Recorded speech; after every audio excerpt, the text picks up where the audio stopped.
Hi guys, तुम्ही सुद्धा मुंबईच्या लोकल ट्रेन्समध्ये ट्रॅव्हल करता. त्या ट्रेन्समध्ये कधी तुमचं ॲक्सिडेंट झालं किंवा कोणतं तरी पाय दिलं, तुमच्या जीवेला धोका झाला असं वाटलं तुम्हाला? वाटलंच असेल, कारण की माझ्यासोबतच झालं आहे. आता त्या ट्रेन्समध्ये तुम्ही जाताय तर तुम्हाला असं वाटतंय की आताची मी ट्रेन पकडून जाते है ना, बट त्यात तुमचं पाय फसलं, काहीतरी सामान तुमचं पडलं है ना, खूप सारी ट्रॅजेडीज होतात. बट याच्यात काय होतं माहिती का, तुमचं जीव कायमचं निघून जातं आणि कसं होईल ना, एक दिवस तुमचं आयुष्य संपून जाईल.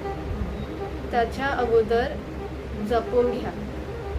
कसं आहे ना, तुम्हाला जर ऑफिसला लेट होत आहे इट्स ओके, तुम्हाला कुठेतरी जायचं आहे तिथे लेट होत आहे इट्स ओके, घरी जाताना लेट होत आहे इट्स ओके, बट जीव महत्त्वाचा.